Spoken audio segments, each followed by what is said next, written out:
Hey up guys, what's going on? Welcome back to York City, where we are on the verge of doing the first match of the Vanarama National League proper. Whether or not we do that in this episode or not will remain to be seen. This may just be a purely transfer special just because we've got a fair bit to get through. As you can see, we've had a fair amount of outs. These are the players who left us at the end of the year. Steve McNulty retired, Joe Tate in defence went on a free transfer along with Andy Bond, Tom Allen, Jake Watson, Elliot Durrell, Wes York, Dan Maguire, Peter Jameson and Macaulay Langstaff. Now the only names there that will sort of resonate with people in general will be probably York, Durrell, Bond, Tate and McNulty of course. Langstaff you barely saw. Jameson never even had a match. Dan Maguire had one and you didn't see it. Tom Allen was out on loan I think and came back at the end of the year. Didn't keep him. Jake Watson was a youth prospect who got promoted and just isn't good enough. Those ones are all gone.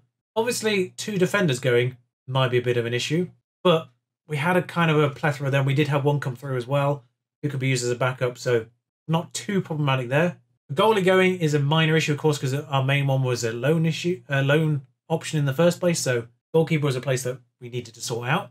Whereas York was a winger, obviously. Durrell was a winger. Those positions I'd already strengthened before I made those decisions to let these guys go, so wasn't really a big issue there. Andy Bond just never really performed for me. Obviously scored in that penalty shootout at the very end in the trophy, but never really performed for me, so he's gone. So now we get to the main event as such. The players that we've actually brought in for a grand total of £0. Yes, no one's free or loan. We've actually sent two players out on loan ourselves. They are Reece Harrison, who actually isn't that bad, just not first team or even really backup quality. 1.5 star, potential to be 2.5, maybe 3.5, who knows. 12 tackling isn't too shabby. Some good physicals over there. Lovely determination. Will most likely reach his potential as a result. But he's gone on loan to Gainsborough so he can get some game time. And Harry Spratt, of course, a player who you did see quite a lot last year just because I kept flipping him with Ferguson every now and then. His loaning out will make a little bit more sense once we go through the ins. And we start with the players who I immediately jumped on as soon as they were announced to be free agents from the Premier League. As soon as they were announced, scout that list that gets sent out, and these are the four I jumped straight on as soon as we got those reports back in. Firstly, Connor Stanley from Man United, who looks a little bit like this on that right-hand side. He is essentially the step up from Moke, as you can see on that right-hand side there. There's a couple more names, but he was designed to be the right-hand side replacement as I brought him in. Right-footed, good paces. I've not bumped up the stat markers for the Vanarama National League. I'm not really sure there's that much of a step up in quality for me to really justify bumping that one more point. When we get to the league proper, I think I'll probably make the minimum for yellow 13. But until then, it stays at 12. Crossing is 14, which is frankly sensational for this level. Technique 12, passing 12, work rate 12. Off the ball, determination not great either. But he's already pretty good, so not too iffy if he doesn't develop too much. Good stamina, good pace, good natural fitness, good agility, and good acceleration. Rounds that off quite nicely as a wonderful winger. Not bad in the defensive version as well if I want to go for the 4-4-2. Our formation has changed as a result of the players we brought in, just to get the best out of them in my opinion, but can do the 4-4-2 defensive winger that we saw last year if we decide to fall back on that if the new formation doesn't work out for us. Got him in for 2 years, £800 per week. Slap bang sort of middle top in terms of the wage structure now, so a very good acquisition in my opinion. Speaking of very good acquisitions, this is the lad who's taken over at left back, which is the reason why we've sent out Harry Spratt on loan, because we do have Sean Newton who can cover that left back position if completely necessary. David Ferguson, of course, was the main choice there. Now, the awkward thing is we're sort of paying Ferguson almost twice as much as Morgan Boys. I'd already redone that contract before he became available, which was my folly in fairness, but 12 stamina, 15 pace, 17 natural fitness, he'll never get tired.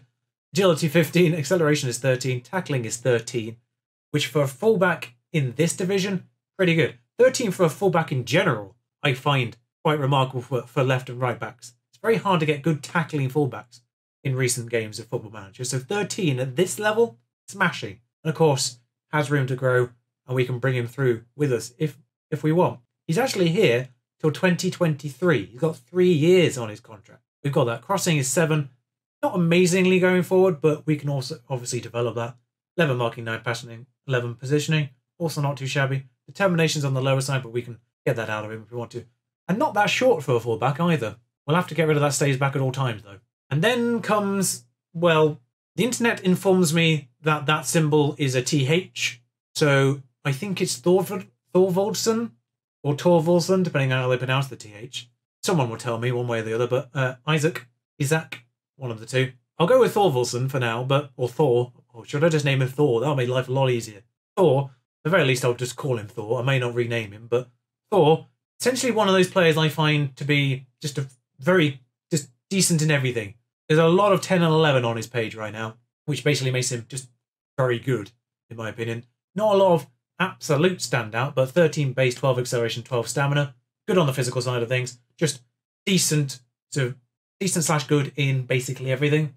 Of course, the lighter blue is my good stats, I guess. So 11 passing technique, 10 work rate, off the ball is 9, decisions 10. He's going to be playing in that Mazzala role for us now that I've got a proper player in the position that he was doing during all the friendlies, but it took me a while to fill that position, but we'll get to him shortly. Dribbling's 9, first touch 9, composure, concentration, decision, all 10. Like I say, it's a lot of 10s, a lot of 9s, a lot of none of the physicals are in the lower end of the spectrum. They're all 9 or higher. And the lowest one is jumping reach at 6 foot tall-ish. But just sort of a very good all-rounder. Released from Norwich. Hasn't played a game of competitive football, apparently. I suspect he's done under 23s, under 21s, under 18 stuff. But Icelandic. So I do slightly worry that he might have international commitments at some point. Has already done the under 21 championships this summer. So, and then I'm presuming it's just pronounced Janeel Bennett. Thankfully, his surname is straightforward. Bennett. I signed him thinking he would be the replacement for the left-hand side, where, of course, Kempster was going to depart. But he's right-only footed, so he is actually starting this right-hand side, annoyingly. But it basically just means this right-wing position is outstanding, more than anything, because Connor Stanley is now on the bench because of this. I thought he was going to be on the left-hand side. I can probably do him on the left-hand side as an inverted winger if we have to, but we don't have to. Acceleration is 15, pace is 14, fitness, all of these very good. Excellent jumping reach, by the way. I get the feeling he might serve as the right-hand version of Alex Kempster in that assist from the left-hand side, waiting at the back post kind of deal that we saw the inverse of with Alex Kempster time and time again in the league. His technicals aren't that amazing, actually. He does have a tendency for flair and decent vision and decent concentration. In terms of crossing ability, first touch ability, not that amazing, actually. But with that kind of pace, pretty certain he can develop into it. Determination's on the low side again, which I don't like. But for 1.1k a week, he's on the same wage as Nacelle is. Yeah, he's fine by my standards. Then another player who was sort of released within this lot, but wasn't part of that lot on the list, is James Clark, who solves right back, basically. He is natural at wing back, but I am going to pull him back, basically, into that one. Tackling, you see what I mean with that situation. It's only 10. That's already gone up. I'm pretty certain that was 9 when we signed him. I'm pretty certain he's already developed his tackling into 10, which I like to see. Look at the yellows on this lad. He's not even here as a star player. £800 per week as well. Fantastic news. But work rate 15, teamwork's 13, leadership is 12. He's 18 years old with 12 leadership, 12 determination, 14 bravery. He definitely doesn't lack the bravery to get stuck into those tackles, even if he's not amazing at them. Marking's on the lower side, crossing, again, these are on the lower side, but they can be developed. But acceleration 16, stamina 13, pace 14, natural fitness 14 as well. He's going to be up and down that side, just running up and down like an absolute madman, I imagine. I think he has the potential to be genuinely very good.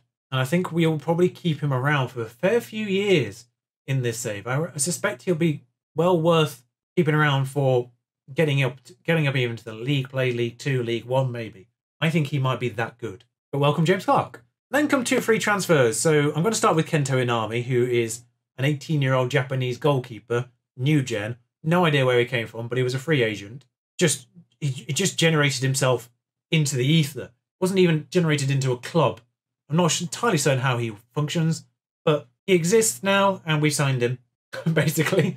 Good height on him, good jump and reach, good natural fitness, teamwork's great, leadership's great, determination's great, concentration and bravery, all fantastic. Aerial reach, communication and handling, all fantastic. Scoring's not amazing, but then neither was Harry Wright's, actually. Passing's not great either, but he does have very low eccentricity, which I think is a good thing. And he has very low punching tendency as well, which I think is also a good thing. Got good rushing out ability, decent one-on-ones ability as well, and his command of the area is pretty good for an 18-year-old. £600 per week. Got him as a cup goalkeeper. Very much going to be using him in the cups, because Ted Smith is our leader. Exactly the same wage, actually. Just half a star better now. Essentially, these are our 2 replacements for Harry Wright and Peter Jameson.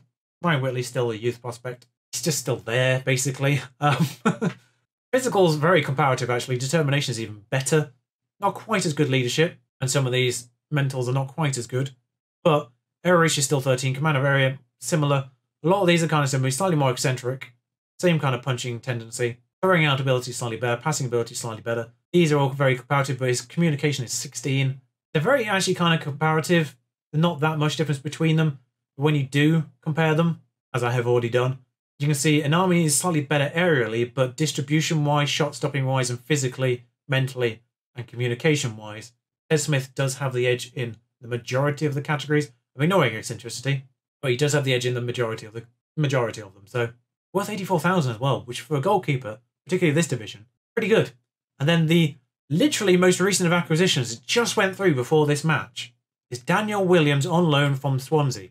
Real person, just doesn't have a face, and that is his Page. Yeah, he's good, and the reason why I got him in is because he can play deeper in that deep midfielder role, defensive midfielder role. We'll have to go as a deep line playmaker because he's not very good at the ball winning side of things. But technique, vision, teamwork, flair, determination, passing, long shots, first touch, pace, balance, agility, acceleration, aggression, all very, very good. But he's not very heavy. Now I look at that. Blimey. A strong breeze might be an issue here, but long range passes, essentially going to be distributing from deep when we need him to. And most importantly, he's here for less than £500 a week, which is ridiculous value, in my opinion. That rounds up how things are going right now. There is another player who might be coming in, so I'll run you through him. This lad from Preston, we're working on getting him on loan. It's going to be slightly more money per week than everyone else. We are having to basically pay his entirety, 1.5, but left-hand side, acceleration, agility, pace, off the ball, determination, first touch, finishing, dribbling, crossing. Having something naturally on that left-hand side in that advanced role again is going to be fantastic news. I say someone else because there is one name you may not notice that was on that outbound list of released players. And that's because Alex Kempster is still a York player. You can already see, though, that Ethan Walker lad is automatically already better than Kempster, though. I did get him on a squad player contract, which is great. I'm not entirely certain what happened with Kempster because when everyone else left at the end of the year, Kempster was still here, just not in contract. So I think that might have affected his demands a little bit because I got him down to 1.1k per week, which admittedly is a reduction on what he wanted. And for a player who chipped in with 25 goals, well, no, I don't think they were all last year, but for a guy who chipped in with 23 goals, I think it was last year, worth keeping him around, I think, in my opinion. Now that guy's demands, it wasn't just the fact he wanted 1.4k, it was the fact he wanted about sort of 500 pounds per appearance. I got them down as well to a reasonable amount. So he's here. He's on the higher end of our wage structure for a squad, especially for a squad player, but all his sentimentality, but I kept him around. Maybe that was a mistake financially, but I say financially that might be a mistake. You know, we've done all right in the in the interim here. This might be part of it. This might be part of that reasoning. By the way, we've gained a link with Barnsley out of nowhere. That wasn't my doing, and we just demolished them in a friendly. I'm not sure if they were necessarily playing up their best team, but yeah, we demolished them, Darlington, which is a little bit more expected. Bristol Rovers. So yeah, Bristol Rovers looking good if we get to League 2. 5-0. Norwich we held. Again, I'm not entirely certain they played their best team either, but we also gave Celtic a run for their money, which is before players left as well, because Andy Bond scored a penalty in that. But yeah, we demolished Gloucester, of course, who were in the division with us last year. Scunthorpe we beat as well, League 2 opposition, casually. Fleetwood, probably still League 1. Ashley's doing us in on that one. Yeah, it's looking pretty good for us, actually, in terms of going forward, because the friendlies went very well, using our new formation, which looks a little bit like this, by the way. And not really going to go too much into that, because it pretty much speaks for itself, just formation-wise. 4-1-4-1, you've seen the players. It makes a little bit more sense now, the players that we brought in, when you see it like this. And so, for a team that felt like it was a little bit too ambitious to maybe avoid relegation last year, they were a little bit more happy in avoiding relegation when they came back from their holiday, by the way. I said, let's avoid relegation, and most of them were happy with that second time around. So, for a team that was looking just about avoid relegation, how do we rate in this year's Vanarama National League? We're second favourites. Yeah, can't really say anything other than that. We're second favourites, and admittedly, when you look down the list, it's a little bit more wide open in the sense that you don't even get to sort of 20-1 by the time you get to 18th. Basically, it's a lot more wide open. We are only behind the relegated Morecambe, which is a fair amount of unnecessary pressure on my shoulders. If I'm being honest here, I don't like that. There's expectations there. Admittedly, the board still only wants to avoid relegation, so we'll take it, I guess. Chelmsford and I think it's Havant and Waterlooville were the other two promoted teams. Yeah, because they got the P's next to them. Just look at the P's for crying out loud. Yeah, they were the two promoted sides from the other side of Vanarama National North-South, by the way. In case you're fans of those clubs, well done. You got promoted. I'm intrigued to see who are our best players, by the way. Daniel Williams and Callum Nassell. Oh, one thing that did pop up on my radar in the pre-season. You know the top scorer odds? Juanito Lopez was top of that at a odds rating of 1 to 5. Yeah, so essentially, in order to win £1 back, you would have to put £5 on, which is an absolutely absurd odd pricing. But yeah, apparently Lopez is destined to destroy this league, according to those odds. 5 to 2. This is just promotion, by the way. I did actually pay attention to the promotion odds beforehand, before they came in, whether it was promotion or winning. Promotional. These are promotion odds. 5 to 2. At least we're not odds on, like we were last year. Oh, one last thing, by the way. I completely forgot about this at the end of last season because it happened in sort of April. It happened really late for some reason. I don't know why it took till April for this to happen. But we do have 2 youth prospects from last year's input. There is this lad, Daniel Wright, by the way. He's been here since last year. He's here at the start. He's a new gen face, but he was here at the start. I think he may have just been someone generated into our youth team when we started this save. Doesn't look to be too shabby, actually.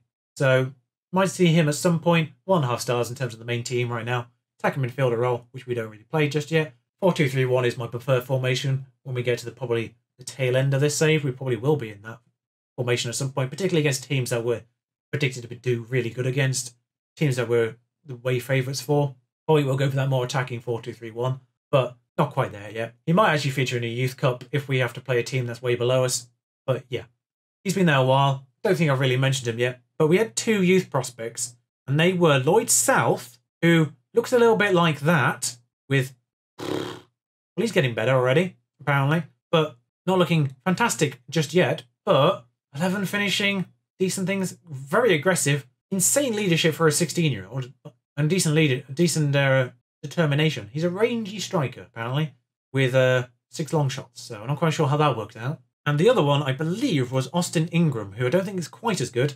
A little bit further off, although he's regarded as 1 star. I think mostly because of these physicals and that bravery. But yeah, 3-star potential maybe.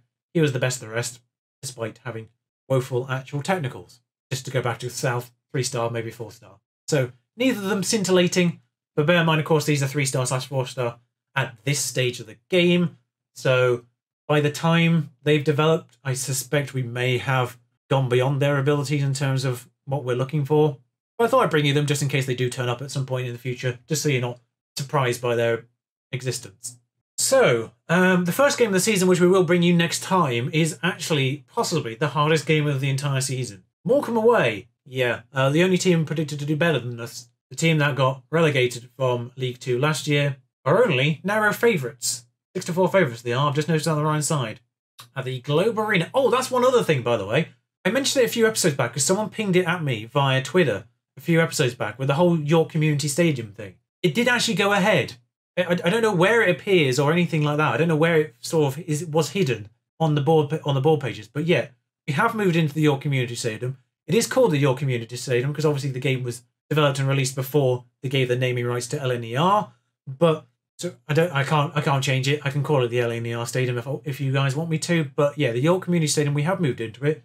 I think it's weirdly actually less capacity than the old one. Not by much. It's 8,000 capacity. Has an expansion's viability of 12,000. Yeah, that's happened, by the way. I keep being drawn to this. It's insane.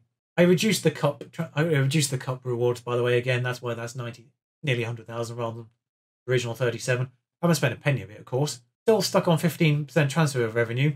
I suspect that might change. And in terms of our wage budget, we are still well under it, even with the incoming £1.5 grand per week loan option. So going well on the finance front.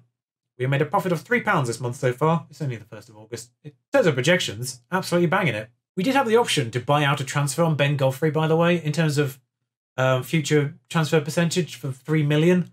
Could have bought that out. Didn't do it because I suspect at some point one of the big teams will buy Ben Godfrey from Norwich, and I want 10% of that transfer because I really suspect he's going to get snapped up at some point. I really suspect one of the big guys is going to go for him. Last year, Jamal Lewis and Max Aarons are on the radar of the big teams. I think this year, he's going to be on that radar for those big teams as well. I think he's going to go for a fair amount of money, and considering it's just 10% of the transfer value, not profit, just 10%, I think we might get a decent windfall whenever that happens. Especially because his natural contract doesn't run out for another 3 years. So they've got plenty of time to work that one out.